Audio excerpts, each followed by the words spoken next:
नमस्कार महामंत्र, इससे बड़ा कोई नहीं है। इसलिए और तो सारे मंत्र है, इसको क्या कहते हैं? महामंत्र कहते हैं। अब महामंत्र में आप देखेंगे नमो अरहंताणम शब्द क्या है? बचपन में हमने बारहवीं सीखी थी, ए आ ई क ख ग घ ये सीखे थे। वहां से लेकर लास्ट में क्षय क्रय ज्ञ अक्षर तो इतने ही है, इससे एक्स्ट्रा अक्षर तो कोई है नहीं। कोई भी मंत्र उठा करके देख लो, ये के ये अक्षर मिलेंगे। तो जब ये के ये अक्षर है और हम हमेशा ध्यान में है, तो मंत्र कैसे बना? ये तो विशेष बात है। अक्षर वही है, किंतु अक्षरों की संयोजना कैसे करनी, ये संयोजना करने वाला ही तो महत्वपूर्ण होता है। बहनें रोटी बनाती है, फलका बनाती है, कितने आइटम लगते हैं? आटा सामान्यतः, थोड़ा नमक और पानी, सामान्यतः 3 चीज लगती है। फिर सेकते हैं वह अलग चीज है।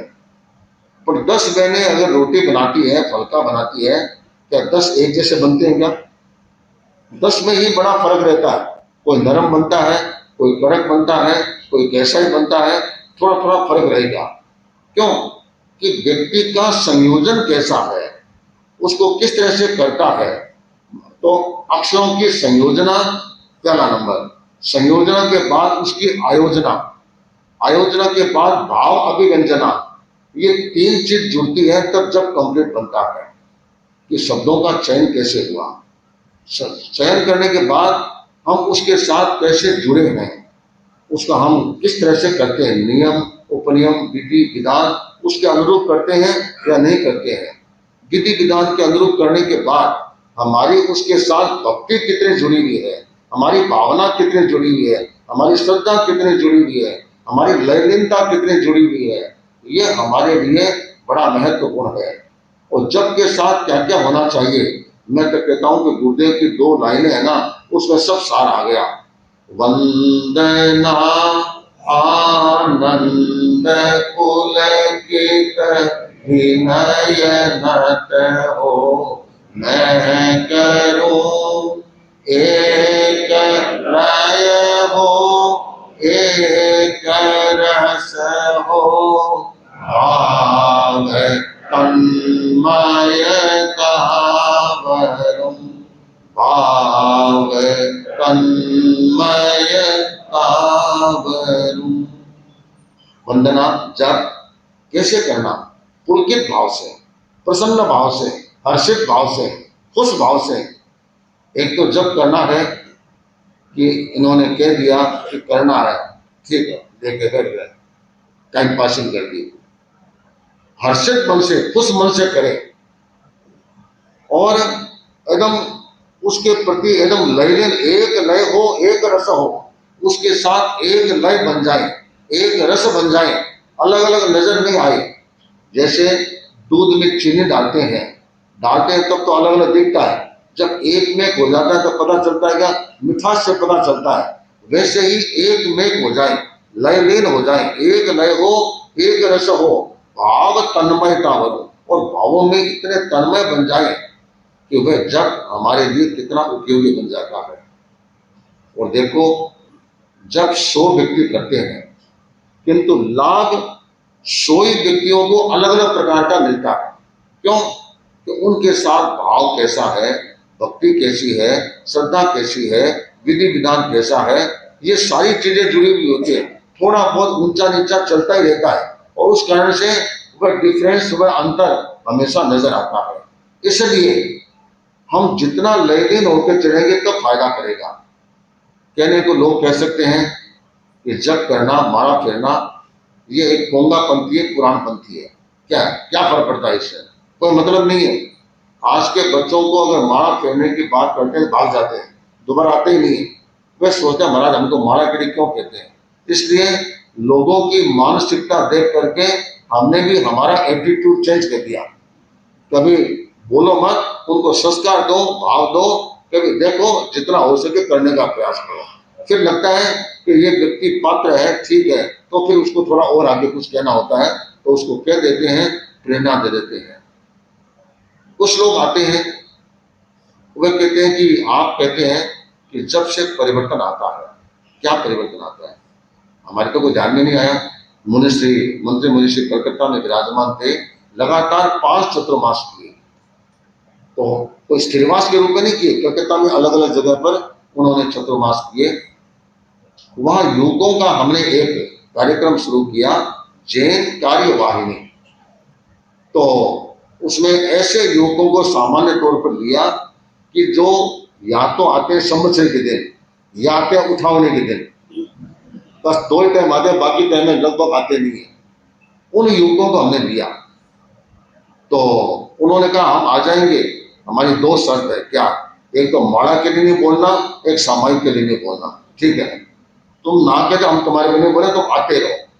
आते आते आते आते फिर कहा कि महाराज 1 घंटा क्लास चलती है, क्यों नहीं सामायिक हो जाए? आपने मेरे को मना किया हुआ है, मेरे पर प्रतिबंध लगाया हुआ है कहने का, आप मुझे प्रतिबंध से मुक्त करो, उसके बाद बात करते हैं। तो महाराज आपको हम मुक्त करते हैं, ठीक है, अब करो सामायिक। अर्थात उनके जीवन में कितना बड़ा परिवर्तन आया।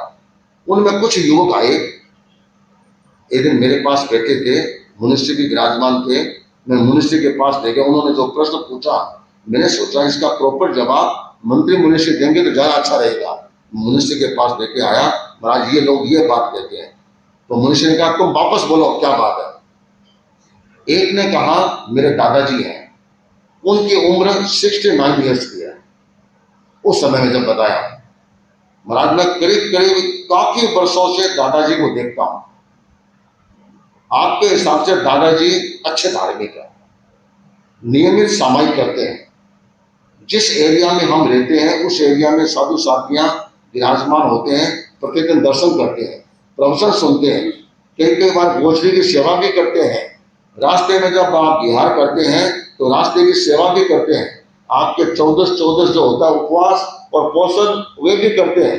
रात्रि भोजन का त्याग है। मतलब जो नियम आप बोलते हैं सारे नियम उनके जीवन में है। किंतु मुनिश्री हमने देखा उनके जीवन में कोई परिवर्तन नहीं है। जब से हमने उनको देखा है, न तो बाको गुस्सो कम हुयो, न बाको अहंकार कम हुयो, न बाको लालच कम हुयो। ये मुद्दियां पकड़ है, सब कुछ वैसे वैसे है, कोई परिवर्तन नहीं। इसका मतलब धर्म करने से कुछ परिवर्तन आता है, जब करने से कोई परिवर्तन आता है क्या? उन्होंने कहा तुम्हारा प्रश्न तो बहुत अच्छा है, बहुत ही सबको जानकारी देने योग्य है, बहुत अच्छा प्रश्न है। तुमने ये कहा कि ये सब कुछ करते हैं, दादाजी के जीवन में कुछ परिवर्तन नहीं आया, तो ये बताओ, तो तुमने जब समझ पकड़ी उस समय उनमें जो ये विकार थे वे कुछ बढ़े क्या? महाराज कोई 1% 2% कम बेसी हो तो पता नहीं चलता, बढ़े भी नहीं। तो ये समझो उसके बाद से बढ़े भी नहीं, घटे भी नहीं। अपन एक कल्पना ये भी करें, अगर ये धर्म ज्ञान नहीं करता और ये सारी चीजें बढ़ भी तो सकती थी, तो कम से कम बढ़ी नहीं, ये तो फायदा हुआ ना। ये बात तो आपको सही है। अब बात को कहने का तरीका है, ये कहने से ये तो एक फायदा हो सकता है। तो ठीक है, तुम्हारे दादाजी को दर्शन कराना, अगर उसमें कोई परिवर्तन की गुंजाइश होगी तो हम देखेंगे। दादाजी को दर्शन कराया, मुनिश्री ने बात की होगी, बात करने के बाद उसको कोई बातें बताई होगी। उसके 2-3 महीने के बाद वह आया कि महाराज अब दादाजी में परिवर्तन समझ में आ रहा है, हर चीज में परिवर्तन नजर आ रहा है। अर्थात प्रॉपर गाइडेंस मिले, मार्गदर्शन मिले तो जीवन में परिवर्तन भी आ सकता है। लंबे लंबे समय तक माला फेरते हैं और माला फेरने के बाद भी अगर परिवर्तन नहीं आता है तो विचार होता है कि वास्तव में जब का प्रभाव नहीं है या उनका प्रभाव नहीं है जब के ऊपर। ये एक चिंतनीय प्रश्न हमारे सामने बन जाता है कि ये क्या बात है। तो ये क्रम वहां पर चलता है, इसलिए ये हमारे जीवन के लिए बड़ा महत्वपूर्ण है।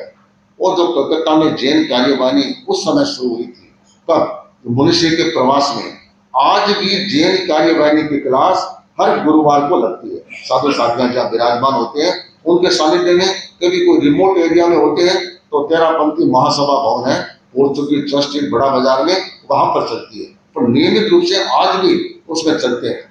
ये हमारे अशोक गए थे, अशोक नहीं होगा आज, उसके पिताजी थे दूलीचंद जी, हमारे प्रथम जैन कार्यवाहक के रूप में उसमें थे। तो कहने का मतलब यह है, केस कर भी होगा सर, हाँ उस समय वहीं रहता था। तो कई लोग उसमें जैन कायवानी के साथ जुड़े हुए थे। तो मूल बात है कि जीवन में परिवर्तन आना चाहिए। परिवर्तन नहीं है तो फिर क्या होगा? कुछ नहीं हो पाएगा। श्रद्धेय मंत्री मुनिश्री, हाँ तक्षण आइए हैं। हाँ हाँ जय, ठीक है।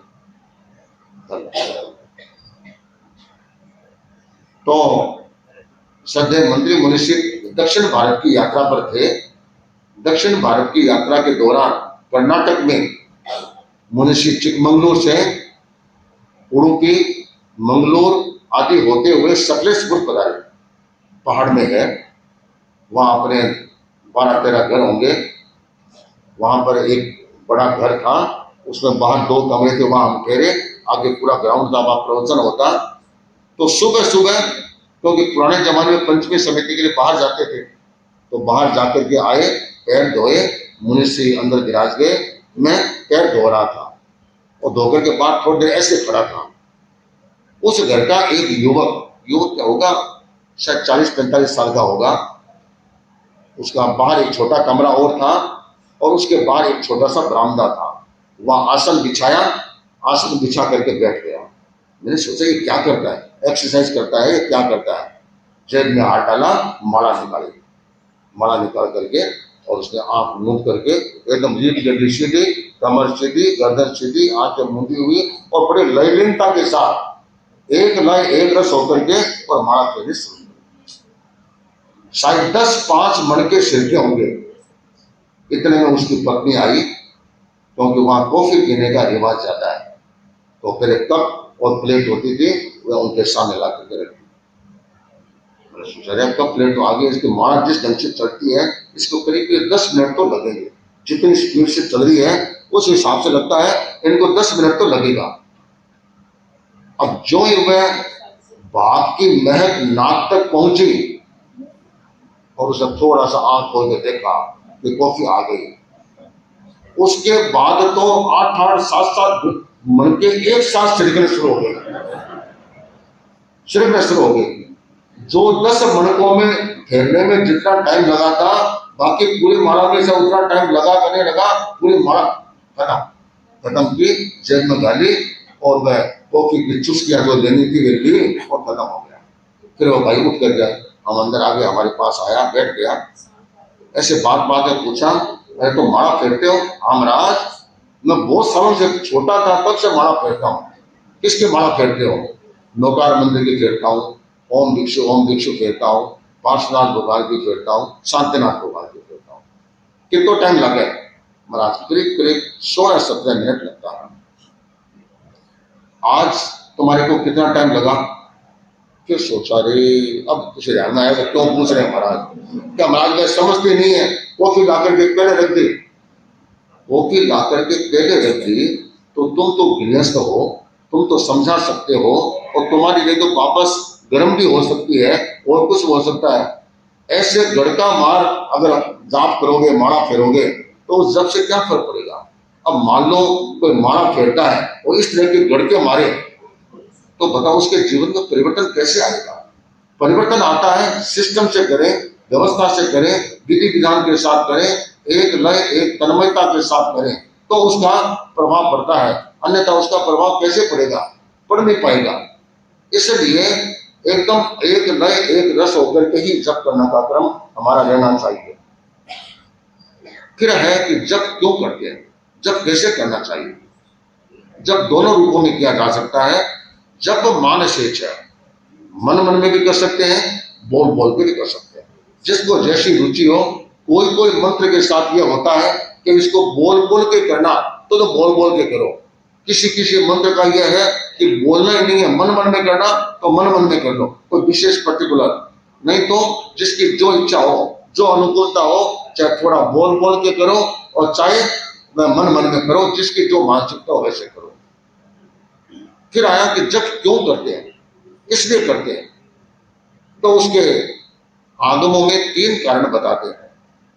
पहला देवाराधना, दूसरा विघ्न निवारण और तीसरा नितांत कर्म निर्जरा।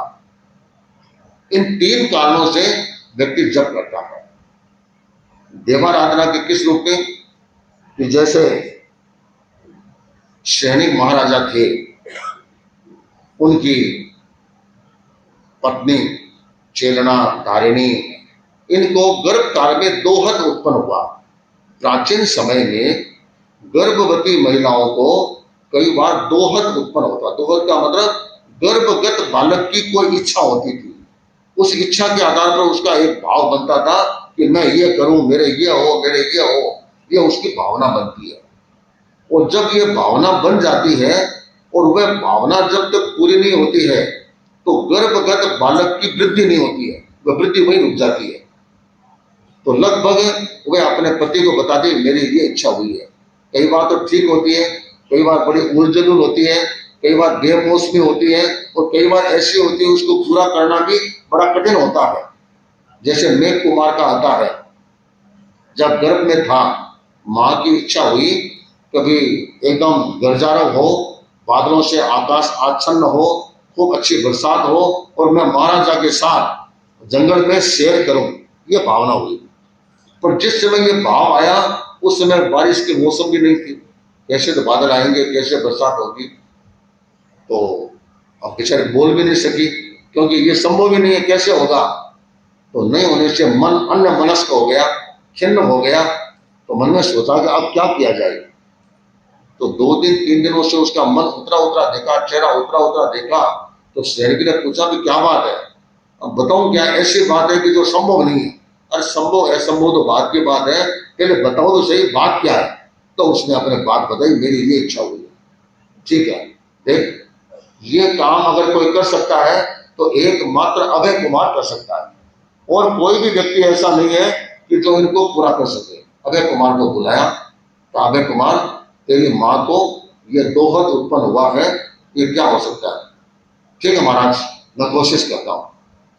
ये पौषधशाला में गया, अठम किया, तेला किया और अपने मित्र देवता का आह्वान किया। आह्वान करके तो देवता आया, आकर के कहा बोलो अभय कुमार क्या चाहते हो? तो ये बात है, ठीक है हो जाएगा। तो देवता का सहयोग है और उन्होंने आकाश में बादलों की विकुर्मणा की, गरजारा हुआ, घटाएं उमड़ी और झमाझम बारिश शुरू हो गई, वातावरण बन गया। फिर सैनिक ने कहा चलो घूमने चलते हैं। रथ में बैठाया, जंगल में ले गए, भीग गए, उनकी बोल इच्छा पूरी हो गई, हाँ हो गई। फिर वापस मेलों में आ गए और फिर मेघ कुमार का जन्म हुआ। तो चूंकि मेघ का बादल का दोहद उत्पन्न हुआ, इसलिए उसका नामकरण क्या किया गया? मेघ कुमार। इसी तरह गत सुकुमार, देवकी के मन में आया कि मैं 7 पुत्रों की माता बनी और एक भी पुत्र की किलकारी भी नहीं सुनी, एक भी पुत्र को मैंने रमाया भी नहीं, खिलाया भी नहीं और उनके पीछे दौड़ी भी नहीं। मैं तो टापर हुआ, तो उसको खिलाने का, फिर माँ बनने का मतलब क्या है कि बच्चे को खिलाए पिलाए, तैयार करे, बड़ा करे, कुछ भी नहीं हो। बेटो है छोटो सो और ऊपर कभी मूत्यो बनी तो बेटो का ही हो, मतलब एक नॉर्मल चीजें, सामान्य चीजें हैं। तो मैंने तो कुछ किया ही नहीं। और जब से मैंने अपने पुत्रों को देखा तो सब युवा के रूप में देखा। तो युवा के रूप में होने के बाद तो अलग रूप बन जाता है। तो 6 बेटे तो दीक्षित हो गए, श्री कृष्ण बड़े होने के बाद मिले। तो उनके मन में इच्छा हुई कि मैं एक बालक की माँ और बनूं, उसको मैं खिलाऊं पिलाऊं और उस ढंग से मेरी इच्छा पूरी करूं। और जब श्री कृष्ण माँ को प्रणाम करने के लिए आए तो माँ का चेहरा उतरा हुआ देखा, तो पूछा माँ क्या बात है? फिर उसने ये बात बताई, ठीक है मैं प्रयास करता हूं। वही उसने भी अठम किया, अठम करके देवता का आह्वान किया। तो देवता ने कहा तुम्हारा अब छोटा भाई जन्म लेगा, किंतु वह छोटी उम्र में ही दीक्षा ले लेगा। अरे कोई बात नहीं, ले ले तो ले ली। माँ की बचपन की जो इच्छा है तो पूरी हो जाएगी ना। उसके बाद थोड़ा बड़ा होने के बाद तो रूटीन वर्क हो जाता है, फिर तो बच्चे अपने अपने ढंग से सारा काम करते हैं, वही उनको चाहिए, कोई दिक्कत नहीं है। फिर जन्म हुआ तो वह हाथी की तरह सुकुमार था, जैसे तलवे होते हैं वैसे सुकुमार था, इसलिए उसका नाम रखा गया गज सुकुमार, यह नाम रखा। तो ऐसे न जाने कितने कितने एग्जाम्पल उदाहरण हमारे यहाँ मिलते हैं कि जो देव की आराधना करके देव की आराधना करते हैं, केवल तपस्या नहीं है, उनके मंत्र होता है, उस मंत्र का जाप करना होता है, तब जाकर के वे देवता उपस्थित होता है और वह कार्य बनता है। ऐसे ही अलग अलग प्रकार के क्रम इसके साथ चलते हैं। दूसरा है विघ्न निवारण, कि कोई भी सामने विघ्न आया, विघ्न को दूर करने के लिए भी इस तरह का प्रयोग किया जाता है कि किस प्रकार उन विघ्नों को दूर किया जाए। जैसे मैंने जो जिक्र किया जयाचार्य ने, उनके सामने कितने कितने विघ्न आए थे, विघ्न हरण की ढाल, मुनिंद मोरा के ढाल, और इसके साथ साथ भिक्षु मारे प्रगट्या जी न जाने कितने कितने गाथाओं का स्मरण या ढालों का आंसू कविता के रूप में रचना ये किस लिए की? कि विघ्न मिटाने के लिए ही की थी। इसी तरह ये भक्तामृत स्तोत्र की रचना ये भी कैसे हुई? एक तरह का विघ्न था, संकट था, उस संकट को टालने के लिए तो ये सारा किया। इसी तरह वो सग्गर स्तोत्र है, ये भी किस लिए था? उस समय में संकट की स्थिति पूरे जैन समाज पर आई, तब यह उपसर्ग स्तोत्र की रचना भद्रबाहु स्वामी ने की। तो ऐसे विघ्न निवारण के लिए भी समय समय पर ऐसे स्तोत्रों की रचना हुई। वैसे गीतिकाओं में देखें जयाचार्य की, तो आचार्यों का, तपस्वी संतों का, अन्य विशिष्ट संतों का स्मरण मात्र है, परंतु पता नहीं क्या है उसमें शब्दों की, वही कहते हैं ना, शब्दों की संयोजना ऐसी है कि वे गाथा भी क्या बन गए, मंत्र का रूप बन गया। उससे भी अधिक क्या है, उनका भक्ति भाव के साथ उनका प्रस्तुतिकरण करना। ये तो रूटीन से गा रहे हैं, एक उसमें लयलीन होकर के गाते हैं, उनके साथ एक में होकर के गाते हैं, तो उसका प्रभाव कुछ अलग ही प्रकार का पड़ता है। तो उस समय के आने वाले विघ्न है वे अपने आप समाप्त होते गए और उनका निवारण होता गया। और वे गीतिकाएं कई लोग तो प्रतिदिन उसका स्वाध्याय करते हैं, रिवीजन करते हैं। श्रद्धेय मंत्री मुनिषी ये 3 गीतिकाओं का, जहां तक मुझे याद है 50 वर्ष से मेरी दीक्षा हुई तब से उनको मैंने इन 3 गीतिकाओं का और भक्तामृत का नियमित पाठ करते हुए देखा। शायद ही कोई अंतिम दिनों में जब बीमार थे तो हम लोग उनको सुनाते थे, किंतु कोई भी दिन शायद खाली नहीं गया होगा इन 3 गीतिकाओं का और भक्तामृत का पाठ नहीं किया। और जो वे करते थे तो इनका तो बराबर स्मरण करते ही थे। तो सचमुच में इनका अपना एक अलग प्रभाव है। बस नियमित करें, भक्ति से करें, भावना से करें, वह हमारे लिए सबसे महत्वपूर्ण होता है। और देखो अपन ये जानते हैं कि कई कई बार ताकत मिलती है अपना इष्ट का स्मरण करने से। कई बार हमारे थोड़ी प्रॉब्लम आती है और कुछ होती है, भिक्षुशाम ओम भिक्षु, इसके साथ जब चिंतन करते हैं तो भीतर में एक स्फूर्णा जागती है, भीतर में एक प्रकंपन होता है, और उसके आधार पर लगता है कि नहीं, एक साहस भी आ जाता है, और उस रास्ते से कैसे निकलना इसका तरीका भी उसको अपने आप दिमाग में आ जाता है। वह साहस, वह ताकत, वैसी परिस्थिति और उस तरह का वातावरण बनता है, और उस तरह का जप का वातावरण बनता है, उस तरह का भक्ति का वातावरण मिलता है, तो निश्चित रूप से वह क्रम ठीक हो जाता है। गुरुदेव तुलसी एक बार अपने प्रवचन में एक छोटी सी कहानी सुनाया करते, कई बार सुनाया करते थे। आज मुझे स्मरण आया कि एक राजा, उसके यहाँ रथ घोड़े काफी थे, सेना भी बहुत अच्छी थी। लड़ाई लड़ने के लिए जाते तो उनकी लड़ाई में एक हाथी जो विशेष ताकतवर था, जिसका खाना पीना रहीसी उसका अलग ट्रीटमेंट होता था, उनके ऊपर कई आदमी रखे हुए थे। जब कभी भी सेना जाती तो कई बार नदी नाले आते, उस जमाने में ब्रिज तो थे नहीं, तो कैसे पार करते? उनको प्रायः सेना निकल जाती, रथों को और को निकालना, छोटी मोटी नदी होती तो निकल जाते, नहीं तो ये हाथी, उस समय हाथी काम आता। उसको 2, 3, 4 रथ एक साथ जोड़ देते और वह उनको खींच करके और नदी के पार ले जाता, उनको पार किया, फिर वापस आता, सबको निकालता। इस तरह पूरी सेना को वह अकेला हाथी नदी नालों में से चढ़ा उतार में से निकाल देता था। उस समय उस हाथी का बड़ा उपयोग होता था। तो अलग अलग चीजों के लिए अलग अलग व्यक्तियों का उपयोग होता है, तो वह हाथी अच्छा काम करता था। उस हाथी पर एक महावत था, लंबे समय से एक ही महावत था। तो देखो, लंबे समय तक कोई भी पशु के साथ या कोई भी व्यक्ति के साथ एक जुड़ा हुआ रहता है तो सहज में उसके साथ एक मोह हो जाता है। तो हाथी भी ऐसा हो गया, उस मोहब्बत के साथ बहुत गहरा संबंध हो गया।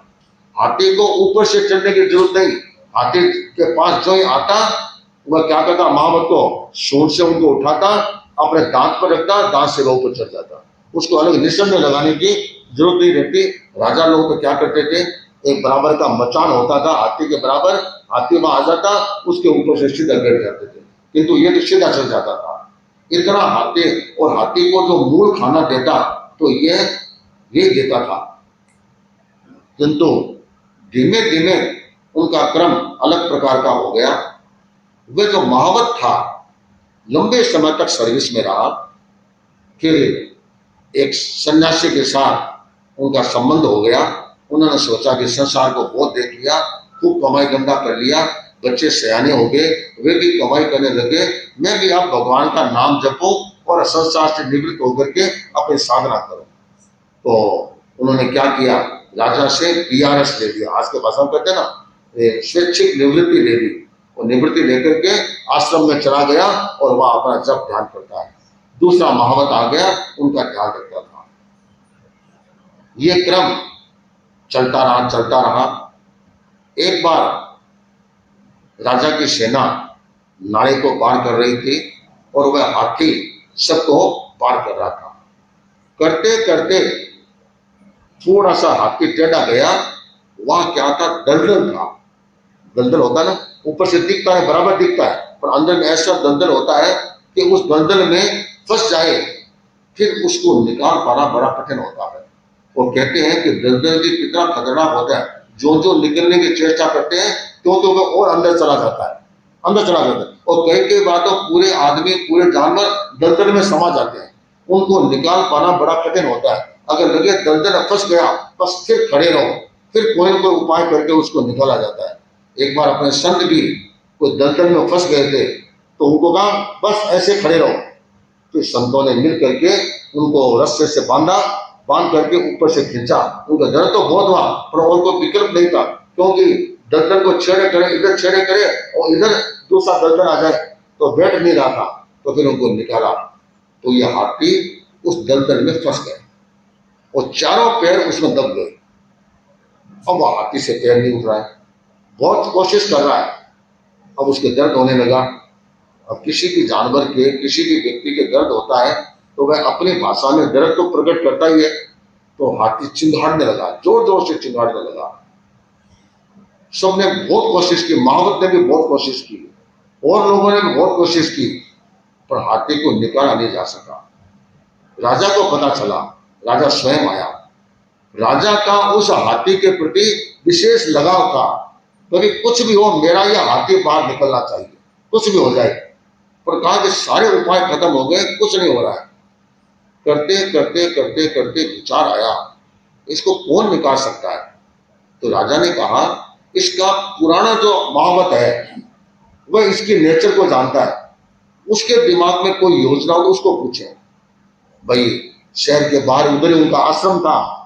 राजा के आदमी गए और कहा कि एक जरूरी काम आ गया, ऐसे ऐसे हाथी फंस गया और आपको बुलाया। अब भाई राजा ने बुला लिया, इतने साधक वारा हुआ था, वह आया। क्या हुआ राजा साहब, देखो ये हाथी दब गया। महाराज ये क्या कि दलदल में फंस गया, तो अगर फंस तो गया कैसे निकाले। देखा सारा क्रम ठीक है, एक काम करो, आप पूरी सेना को इस नदी नाले के पास पूरी लाइन से खड़ा कर दो। भाई रथ आ गया, फिर हाथी की सेना आ गई, फिर घोड़े की सेना, पैदल सेना, ऐसे लाइन से खड़ी कर दो। फिर क्या होगा, मैं कहता हूं आप करो। उसके बाद युद्ध शुरू होने से पहले जो रणभेरी बजती है, अलग अलग टूनीर बजते हैं, वो बजाओ जोर से, और ढोल ढमक के बजते हैं। युद्ध शुरू होता है तो लोगों में उत्साह बढ़ाने के लिए, जोश जगाने के लिए रणभेरियां बजती है। आज भी मिलिट्री में अलग अलग बैंड की अलग अलग टोन होती है, धुन होती है। कई बार आप 26 जनवरी की परेड में देखते होंगे, उससे क्या होता है, उस ब्रिगेड में एक जोश जागता है, एक उत्साह जागता है, उमंग जागता है कि ये काम अच्छा हो जाएगा। आप देखते हैं गुरुदेव तुलसी जब कभी प्रवचन देने शुरू करते तो फिर क्या था, एक दो पद्य फरमाते थे। जो एक दो पद्य फरमाता, बाया बाया जगह बात करता, सब चुप हो जाता। और एकदम शांति व्याप जाती, सब अच्छा हो जाता, एक वातावरण बनता उससे। तो ताकि आप रणभेरी बजाओ, और सारे तूणी रणभेरी ड्रम और सारे मंगा लिए, और मंगा करके एक साथ रणभेरी बजाई जबरदस्त। और ये महावत था, ये उसमें से गया और जाकर के हाथी के ऊपर बैठ गया।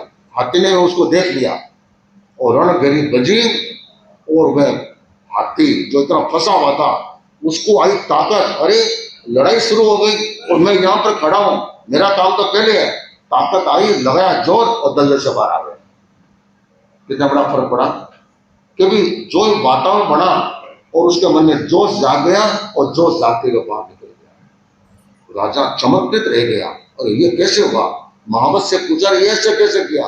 राजा साहब, ये लड़ाई में जाने वाला हाथी है, ये सवारी वाला हाथी नहीं है। सवारी वाला हाथी तो सजा दो, सजाने के बाद में सोच लेता है आज मार के कोई ना कोई बैठी, इतना में समझ जाता है, और कुछ नहीं है।